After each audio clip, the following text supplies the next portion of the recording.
Alright, well, this is for a C250 2015, models from 2012, and N271 1.8 turbo C250s.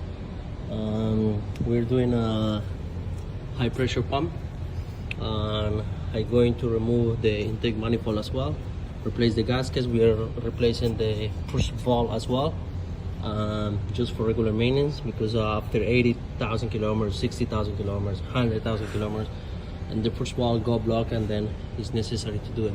So I just decided to do these little clips, so for you guys to have some idea how to do it. Anyways, I'm going to do an oil change, so it's gonna be even better for me removing the oil filter to get more access to it. Anyway, I'm gonna remove the intake as well and put a new gaskets for it. Yeah, the first things is just remove the ECU, and then I fold it here with a hanger, so the harness is not gonna be on my way. I remove obviously the box for the intake, and then let's step forward. Okay, here we're going to almost getting removing the oil filter, and we are just doing everything as we say from Mercedes-Benz. And here, as you guys say, well, you have to disconnect the battery as well. But here, this step: rotate engine at the center ball on the crankshaft in the direction of rotation to 52 degrees, marking on the bell pulley A before ignition, right? So that's what we're going to do, is A and B, and you have here A and B. So right here in the center, we're going to do that right now before we go forward. All right, so we use a 27 socket.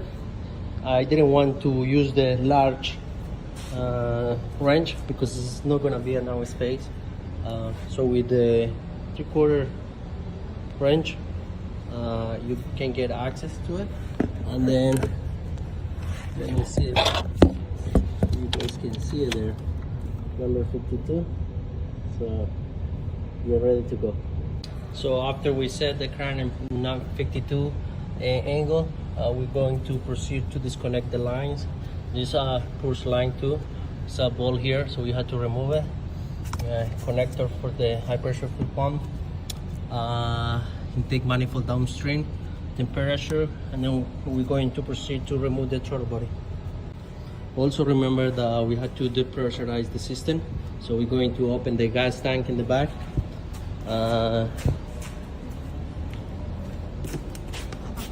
So in that way, it's supposed to raise the car, and there is a release pressure valve that is right underneath here, but in this case we have the shop all busy, so I don't have hoist to put the car.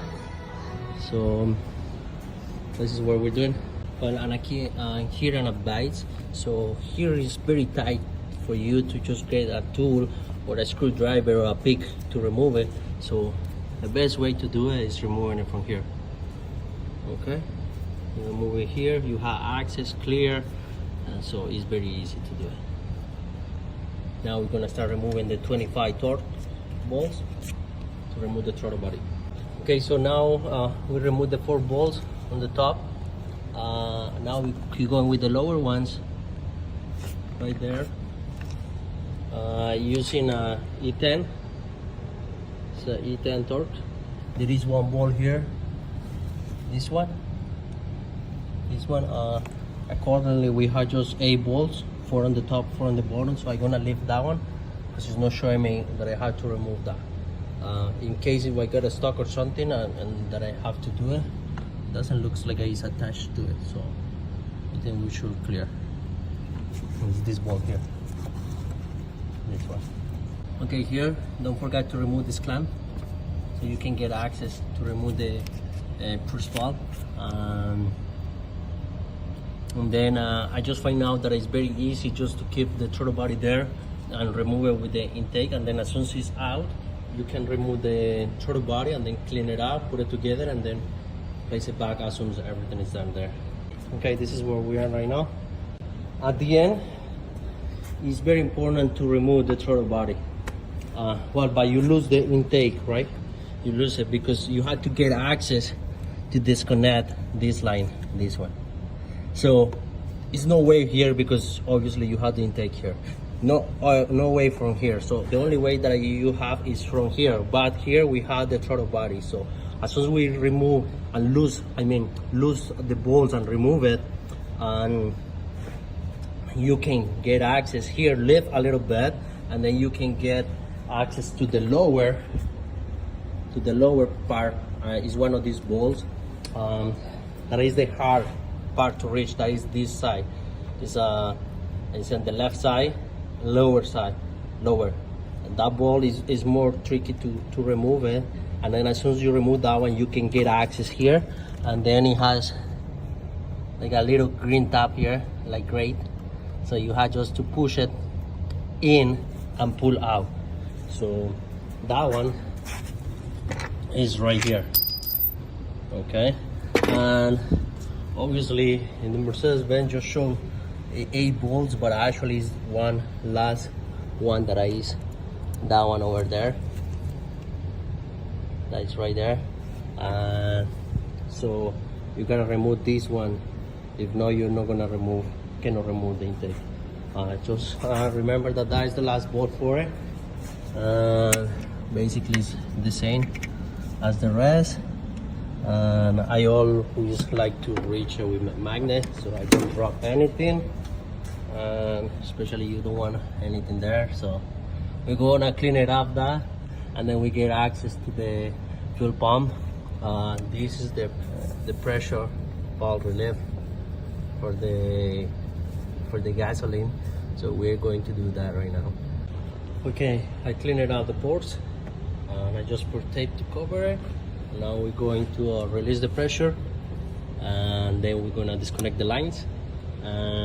But no, I mean, like before, we're gonna lose the lines and then disconnect the fuel pump, and then we can disconnect the lines. Right here I apply, I'm gonna put a new seals gasket, and I already applied the degreaser so to remove, and then I'm gonna wash it up and then clean it out with air compressor, and then should be ready to be installed. So here in the meantime, we're gonna proceed to do disconnect there, and let's see. Okay, here we remove the high pressure line. It has a T30 Torx. It's attached here, so you have to remove that one. Obviously we release pressure first. Okay, she's coming out. You have this bracket. I'm using the 8mm ratchet to remove those, and as well to remove the bolts that is holding the top here and here, the fuel pump. Now you have to just slide it up and then push it to this way, because from the bottom you have the line there, here core, and so you cannot get access to it, like to remove it, right? So you have to pull out, and now we're going to disconnect the lower pressure. Here you get like a little flat screwdriver, you put it on it and then you crank, moving it sideways, and then it's gonna fall off. I have a special tool to remove it, and then a special tool to install the new one. I will show it to you guys later. Here we can see that it was never replaced, original. Okay, so we have the new one here. Swap the cable, the harness, put a little bit oil around, should be good to go. To remove all the connectors and avoid to damage brackets, I always use the silicone spray. Same with hoses, vacuum hoses and everything. This is part number for the clamp for the lower pressure fuel pump. Remember, when you remove this one, I'm going to install the new one. Before you put it on it, you have to connect the lower pressure fuel pump, because you know you're not going to get access to put this clamp there. A lot of people use just like a regular clamp, I don't know, like these ones, a smaller one. I just got a new one, $2, $3, $3, so it's better. And then I have the tool here for it. Even to remove it or to install it is very useful. Okay, now it's connected. You see it has to be right there on the top. So you basically press it with the tool and then have someone else to push it down right in the corner, right here in the corner, in this corner. I cannot do it right here. Okay, the pressure sensor.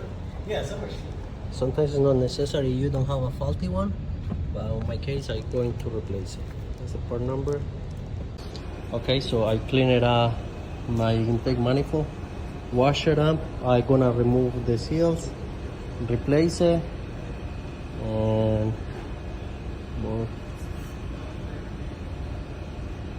much better now. If you wanna do it, do it. If not, it's up to you, but I would recommend it to do it. So to remove the push valve, there is a 8mm torque right there, E10. So then you remove it, and then you put some silicone here, so it's easy to remove it. And we'll have the new one here. Okay, here intake is on it, but a mistake, so you guys don't do it, is this bolt that is going here, you have to put it before we put the intake, because it's not a space. Very important. Very important. Okay, here we tighten a perfect torque, all the bolts, high pressure fuel pump is on it, it's firm, it's tight, the fuel lines as well.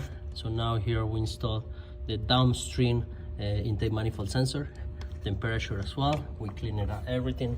This one is being installed as well. We connect the harness to this. After we're going to log in on Sentry and then reset the flap, do an adaptation on it. Okay, here we keep going. Almost there. Okay, here we are, everything together. ECU connected, filter for the fuel box, everything tight here, connected. Very good. This is the new lines. Everything good. It's tight. Now we're going to connect here. Okay, everything is connected. I just need to connect this pipe here, and we should get connect turbo pipe here, and we're gonna start it up. Okay, everything there. So now we're gonna enter Sentry and start programming.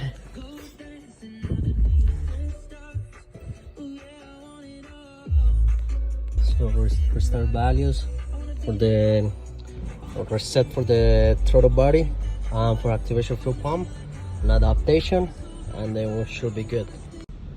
Here we come and activate fuel pump. Activated, procedure was terminated.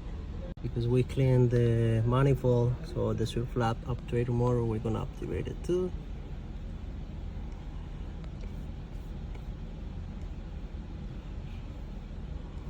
Okay, throw in, all good, continue. Okay, baby.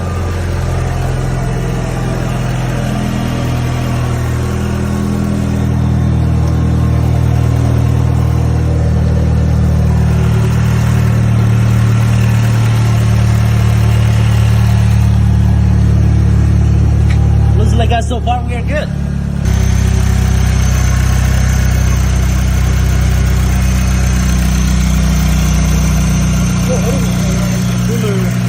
This is a power steering.